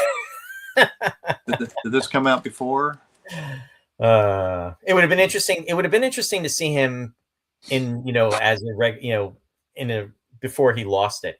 In fact, I have to give a shout out, and this is terrible because I can't think of, I know who did it and I can't think of his name at the moment, but he re-edited the episodes, and I don't know if we can still watch those on YouTube. And he actually did a sequence. Bernard? No, he's in the UK, and my god, I feel so bad I can't think of his name, and he did such a brilliant job. He's a great guy too, and he's been at the last conventions. It's terrible, I can't think of his name at the moment, and if he's watching the show, forgive me. He did a great job, but what he did was he had a sequence where Koenig is speaking to somebody on the monitor, or somebody's responding on the monitor, and it's Sanderson. And it was done very well. And I'm like, oh wow, that's really cool, because Sanderson before he lost it. So anyway. Yeah. I want to catch up on a couple of the comments here. I'm not going to get everybody in here. James said, I'd live there. I'm sure we can go get on with the ladies. Oh, he's talking about Devil's Planet. Oh. Randy said, we got to see the cool laser on top of the Eagle. Yeah, absolutely. We didn't talk about that. I was so hoping that it was going to fire, and it didn't. It didn't work. It malfunctioned. And I was like, oh man, this is cool. They got the cool music going with this. Koenig is going to kick some butt. And then he presses the button and it says malfunction. I'm like, no. And the one thing we didn't talk about, Gordon, wasn't it convenient for that little switch to be there that he presses, and then the drop down opens, and then he's able to jump out of the command module? Oh, It interesting enough, that switch was not in Eagle 4, Fraser's Eagle and Alib's Eagle. That switch was not there. It was only in Eagle That's 1. true. Yeah. Well, I mean, so in War Games they talked about eject. Yes. Yes. In the Eagle, so it's like, well, I guess the Eagle is capable of ejecting like a aircraft. Yeah, like and we got to see it actually in Voyager's Return, because Abrams, just before the Eagle breaks up, he goes, "It's too late," and then you see him go forward, and he doesn't even have his helmet on, and then it just explodes. Yep. Koenig put his hand up to be whipped. Oh my god, lots of laughs. Randy said, underneath that Paradise vibe is manipulation and loss of control. Yep. Chris said, the Sand Spectre is one of my favorite episodes, and the subplot about the green sickness that afflicted Sanderson and his team was interesting. My wife turned this episode into a drinking game every time Sanderson said it's a habitable planet. Lots of laughs. Nice. Dennis said, great Halloween episode. Yeah. Micah said, still got my audio cassette I used to record it back in 77. Todd Morton doesn't know what happened to the Eagle laser turret. Oh, I don't know. We'll have to ask Todd about that. Randy said spiritualism versus science. And Randy also said very gothic horror feel, unresolved emotions. Marianne said Sanderson and his crew were working on the dark side of the moon and they weren't in contact with anyone but the four of them. That would crack me up as well. No, and that's fair. I mean, they were really just, it was too much for them. Sanderson was a tragic character. Yeah, and Koenig was actually trying you got to give Koenig credit. He was trying. I mean, they could have detonated the nuclear waste area before they could have just, proceeded onward. But, they were in the travel tube and they wanted to try to get him out of there. And he tried. And then what happened was, they thought he was evacuating and he really wasn't. And we know what happened, and the rest is history. Yeah, a lot of cool little tidbits about that episode. You got the silver spacesuit. You have the laser turret, which was also featured in A.B. Chrysalis. Mm-hmm. This time we get to see a fire. Sorry. This time we actually get to see a fire too. Oh yeah. What else? The laser rifle gets to fire, and it's so powerful that it strikes the command module, causes the damage, which and then Mike turns into the little girl. Yeah. And then you get to see the two little girls that got the makeup, but only one got the part. Starlog number 19 back in the day. Yeah. Gary Anderson Space Report. That was the Starlog cover, folks, with, God help me for saying this, you had all the aliens, almost like from the Cantina scene, and you had B. Arthur. Those aliens. Yeah. You talked about yeah. That was the Starlog cover, and that was the Starlog issue that was in. Yeah. It's one of the few magazines that even featured that particular special that George Lucas wants to forget about. Yeah, I don't blame him. Back in November of 1978 when it premiered. So I guess that was even worse than the Muppet Show Star Wars episode, I guess. Yeah, it was pretty bad. Because I thought the Muppet Show one was funny. At least it was that. I mean, as Muppets go, right? I mean, as Muppets go. Yeah. I love the Muppet Show. The Muppet Show. I do too. But. All right. Where are we at? Immunity syndrome? We are at the immunity syndrome. We're getting there. Almost there. Almost there. Well, actually, this is the last episode to really talk about because the Dorcons, there really wasn't much of an opportunity to do anything with them. They just kind of blew themselves up, and that was that. Yeah. There was no technology or anything to salvage off that deal. Nope. That was just kind of like the abrupt ending of Space 1999, even though there was a lot of really cool action, special effects action in there as well. I really like Eagle flying over the Alpha, and Eagle 1 was actually featured shooting, which was kind of cool. Yeah. It's almost like Brian Johnson's last hurrah with regards to, let's see what we could do about this episode, since this is our last one. That craft raise the Titanic. That craft is shielded, John. We can't touch it. Get away from it, Alan. John, we just lost Eagle 4. Back off, Alan. Back off. Yeah. So the immunity syndrome, probably another missed opportunity, I would think. Yeah, definitely. I mean, kind of cut and dry. There was any kind of negotiation with the weird alien. I always thought it was a pretty good episode. I thought Tony had really. I wonder if he lost his voice with the amount of screaming that he did with that episode. He really did and got a headache from it. I know. If anybody knows anything about Rush and the spirit of radio, when Geddy Lee sings that last part of the song, he sang it so hard and so loud that he ended up with a headache at the end of those sessions.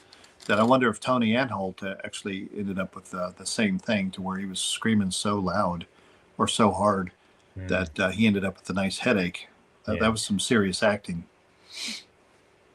Yeah, he was very, very intense performer. And talking to Christian about him, I mean, Christian talked a lot about in regards to him doing his own stunt work in the Beta Cloud, and folks being worried about him, when he gets thrown, and he was like, I'm acting, and he took it very serious.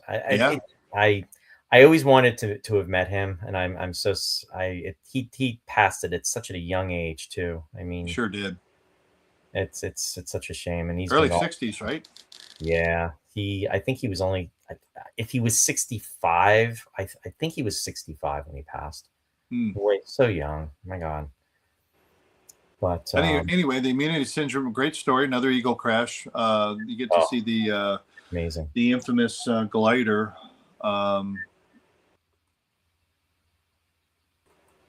Whoop! Hang on one doing second. Their thing. Yeah, I'm still here. Okay, good. You see Maya and Helena coming to the rescue or whatever, and then Coney getting into that. What is it? The ski goggles with the silver outfit or whatever. Yeah. To resist whatever thing that the alien was putting out that makes humans go nuts. To reason with them, right? Yeah. I mean, because they wanted to modify everything so the light and the sound could not make them go crazy. Yeah, make them go crazy. Exactly. Yeah. But nevertheless, I thought it would have been a good opportunity to take advantage of. And this was episode 23 of the second season, so it's like, when are y'all going to figure this out? So I don't know. I think that they were really looking forward to a season 3 at this point, but they had no idea that they were going to be abruptly canceled. Well, actually, here's the thing. They actually did. Did they? They actually got notification if I remember correctly, because talking to David Hirsch and Bob Wood, because they had it in the book that they did.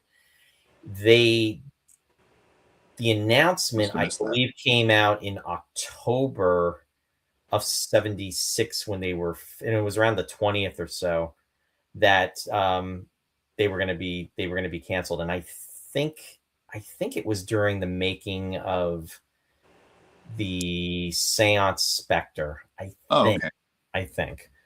So, because I thought for a long period of time that they were really looking forward to a third season, and things were looking up for that. There was talk of it. There was even talk of potentially a Maya spinoff. There was talk of that, but and this is the whole thing too. Only like 6 or 7 episodes had actually aired when they announced that the show was or they knew that the show was going to be canceled. Gotcha. Which is kind of weird, but it is what it is. But yeah, but still, they did this, and they put everything they had into it, and they did they did it very well. This is definitely one of my favorite episodes of the second series.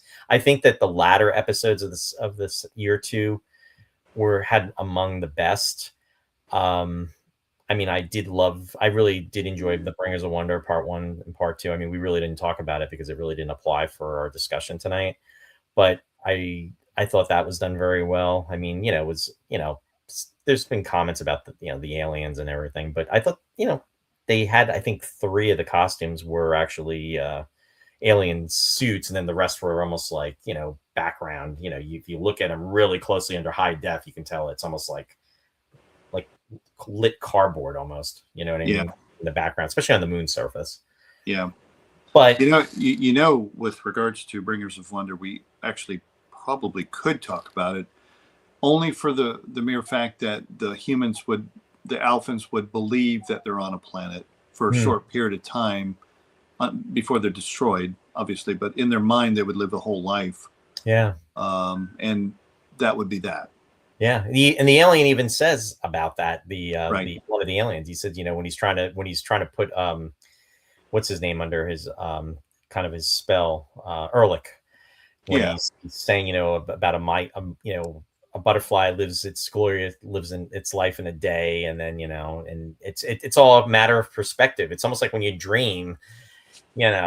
Star Trek: The Next Generation did it with the episode "The Inner Light," one of my favorites, which won an award, where Picard has a whole lifetime.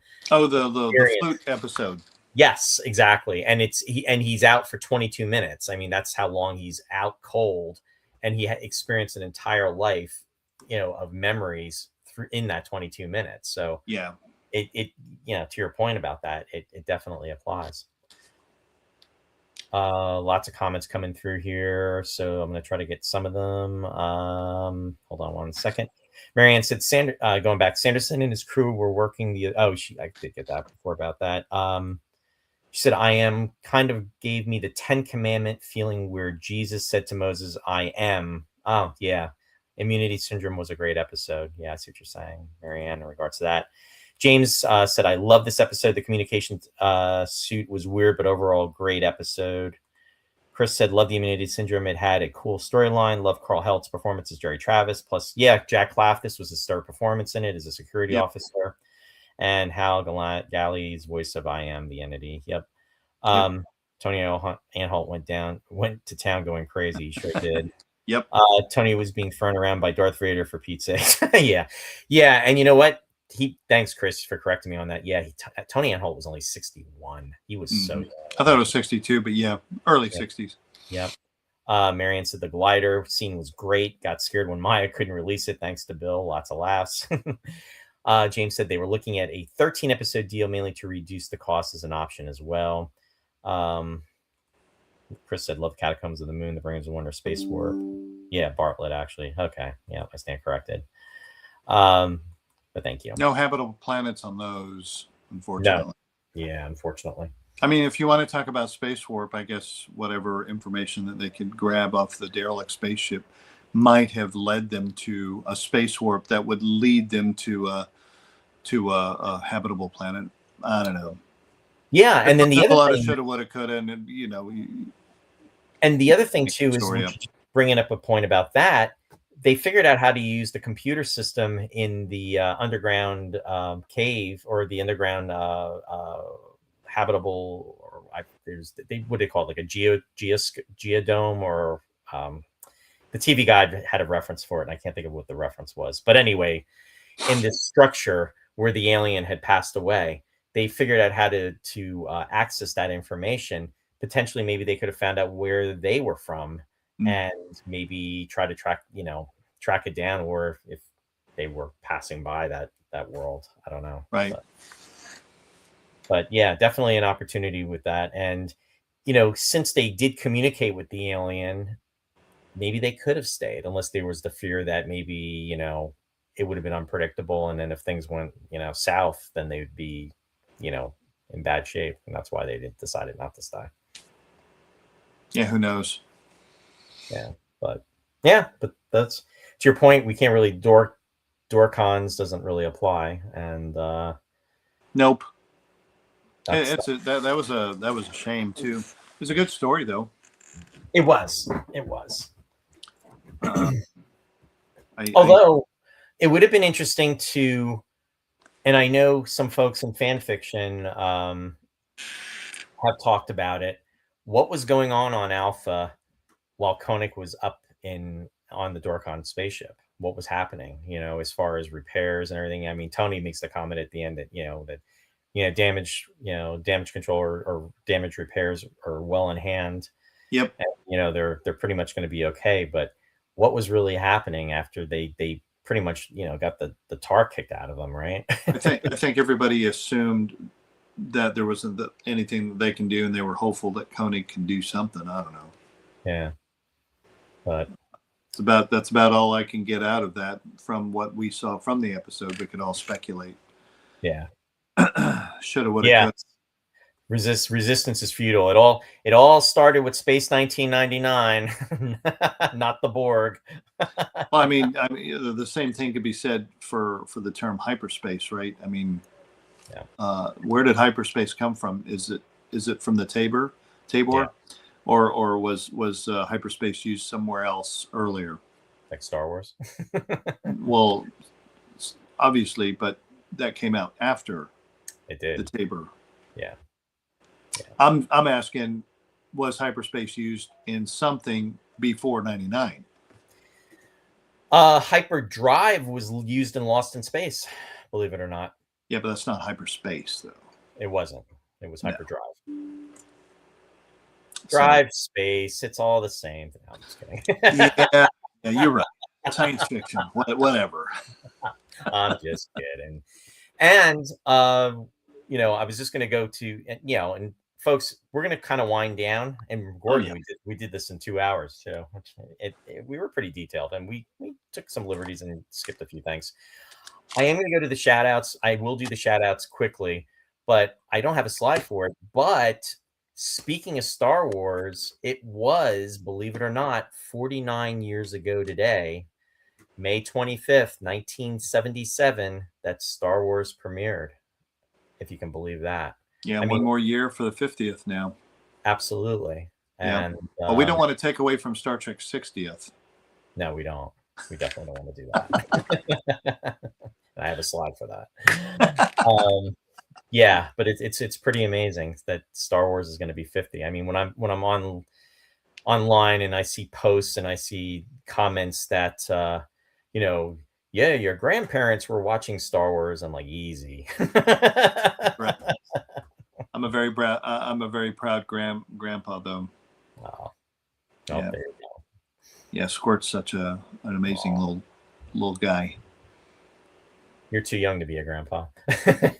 You would think. No, and he's 2 years old almost. Wow. Yeah, he's getting so big so quick. That's awesome. That is really awesome. Love that little guy. Aw.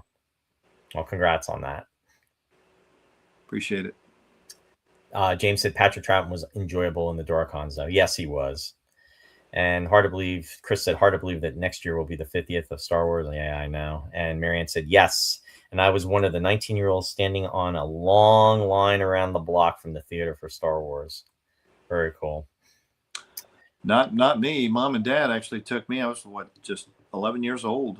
Well, almost 11. I didn't turn 11 until that September, but I remember seeing it in the theaters over at the Santa Rosa Mall in Northwest Florida, Fort Walton Beach, Florida. And when the first run, it was the first run, but it wasn't the first night. It was sometime in the summertime. Okay, very cool. Yeah, I actually saw it with my mom, and I saw it with my mom's friend Jeannie, and I saw it with Jeannie's two kids and myself. Nice. Yeah, and it wasn't episode 4. No, it was Star Wars. It was Star Wars. Yep. It was Star Wars. Not to be confused with episode number 4. I was just talking about this the other day too. It's funny you said that. In fact, I was talking to Ross about this because if you want to get Ross going, and we were talking about it on Friday's show because we were doing the Predator, but we sidelined and we were talking about Star Wars, and he pretty much loads the new trilogy, which I do too. I mean, I think, if I'm not mistaken, I think Disney's going to be putting out the original on Blu-ray or something like that. I heard some news that Disney's finally going to put out the original cut. That's the talk, and I'm hoping they stick to it. And Me too. Yeah, because that'll be pretty awesome. I think people really want to see it. I think people.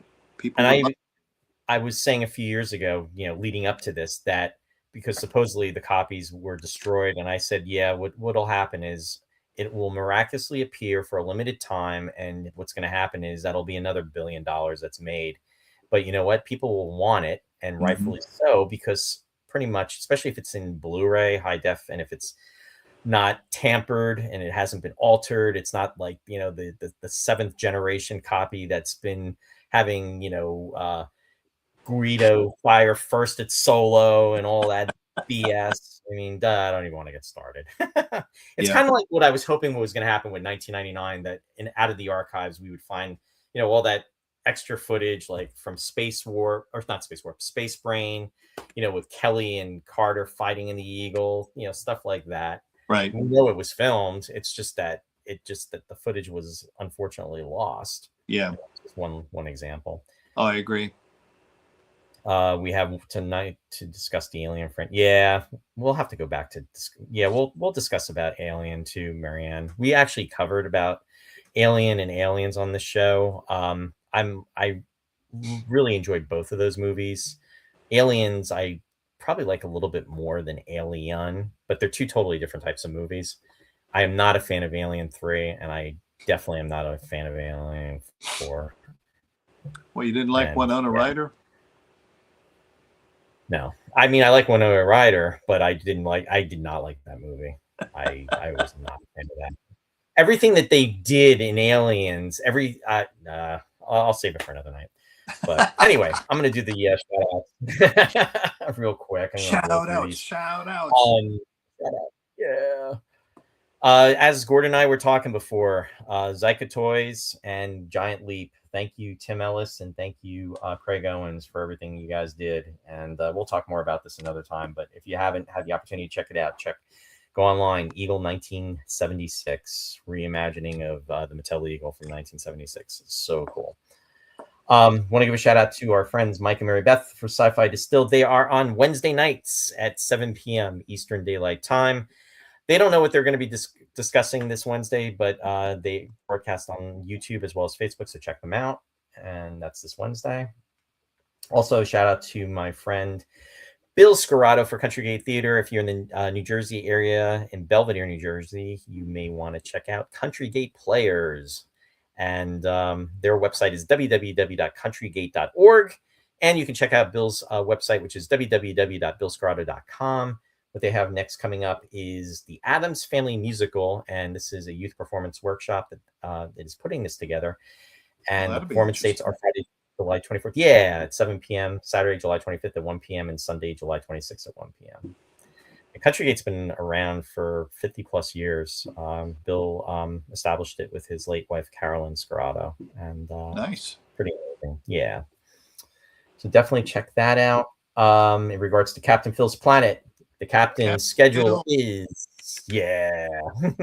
he's on Thursdays 4 to 5 p.m. Eastern Daylight Time, and then he's also on Friday nights from 11:30 p.m. Eastern Daylight Time as well, except the fourth Friday of the month, which I believe is this Friday, so he won't be on this Friday. But check out the captain. Good guy, Phil. And then also check out, if you have an Abnormal Fixation, season 2 is out. This is a shout out to a friend, John Kenneth Muir. It's pretty amazing, and the 7 episodes have premiered. They also have a 8th episode, individual episode. It's Monstrous Mary. Check that out. They are in production for the 3rd season, which will be premiering next February. But again, you can watch the season 2 episodes as well. Also, a shout out to Star Trek Original Series Set Tour in Ticonderoga, New York. If you have not made it up there, you're definitely going to want to. The 60th anniversary of Star Trek is being celebrated next month in June, between June 25th and 28th. And William Shatner is going to be there along with other guests. Definitely check out the website, which is www.startrektour.com. So before you go on, are you saying that they're not sold out of that show? No, there's still, I still believe there are tickets available. That really? Yeah. Okay. There's different tiers for that too. That while William Shatner's there, and then like I said, there's going to be other guests there too. Barbara Luna is one of the other guests that is going to be there. Nice. Franz Nguyen is going to be there, and I am forgetting who else. But if you go to the website, you'll definitely see who's going to be there. No doubt. Yeah, that's awesome. Yeah, it is. It really, really is. And I want to give a shout out to Manchester 1999, September 11th, 12th, and 13th. Our friend Warren Friedrich is organizing this, and those are the dates. Website address www.space199950years.com. Scheduled guests as of now are Nick Tate, Anton Phillips, Susan Heimer, and also Carolyn Seymour, along with John Hug. And there might be some other folks that might be there too. So definitely check that out. And if you haven't, Return to Moonbase Alpha, continuation of the classic television series Space 1999, is going to be the fan film that is going to be being produced during the time of the convention. So thank you to everyone that has donated for that. And it's looking to be pretty amazing. So again, stay tuned for more information regarding that. And I want to give a shout out to my son, Ryan. Run by Ryan is his website. Empower Your Run. He is an online run coaching service provider. There is no fee if you want to subscribe to his website, which is www.runbyryan.com. However, if you decide to subscribe and you want to enroll in the different segments, there's a fee associated with that. So definitely check it out. Ryan's very passionate about his running, and he does a great job with that. Nice.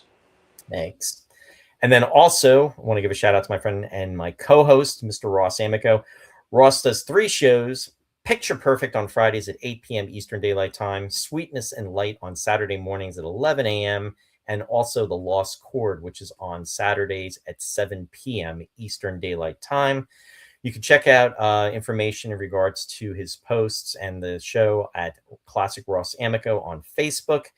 And also the URL for listening to the episodes are kwax.uoregon.edu. And speaking of Ross and I will be back for episode 305, and that will be this coming Friday, May 29th at 7 p.m. Eastern Daylight Time.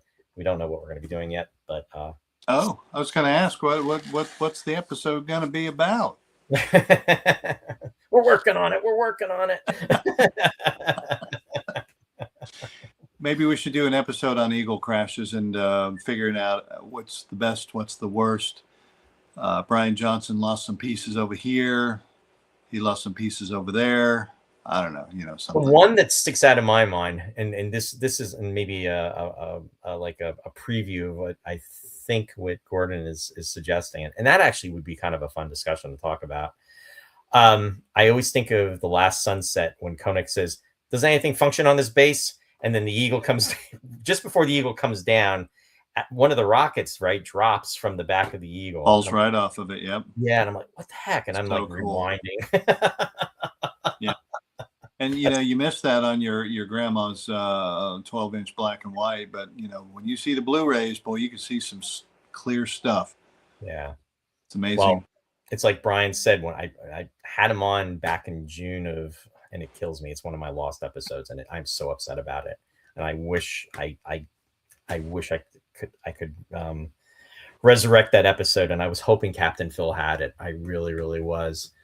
But Brian said when we were talking about the different shows, the different episodes, and the different filmings that he did, he said, "No fair." He goes, "You guys have high definition, and that wasn't the case back in 1973 and 4 when these things were being made." And, yep. But yeah. Yep. I agree. Yeah. Thank goodness they used 35 millimeter film. Oh, thank goodness. Yeah. But a lot of that still holds up to this day. I mean, it's amazing. Amazing. It really is. When Network UK did the restoration for the first time back in 2005 for the DVD set, it was like watching the show like it was new. Yeah. It was amazing. Yeah. I mean, we were so privileged to have that and so lucky. Oh my God. Oh yeah. Anywho, this was fun, Roy. Yeah, this was really fun. And the time always goes so fast, Gordon, when we're talking about this stuff. So thank you so much for being on as my special guest co-host. This was thank you for having me. This was indeed fun. I'll have to do this again. Absolutely. I like the idea of the eagle crashes, as does James. Why not? Thanks, Chris. Thank you, everyone. We really appreciate it. And I hope everyone has a wonderful week ahead and stay safe. And I'll say Happy Star Wars Day. This is really like to me, it's the official Star Wars Day as opposed Well, to. may the mistress unknown force be with you. There you go. And as always, everyone, live long and prosper. Take care, guys. Thank Take you. care. Bye, everyone.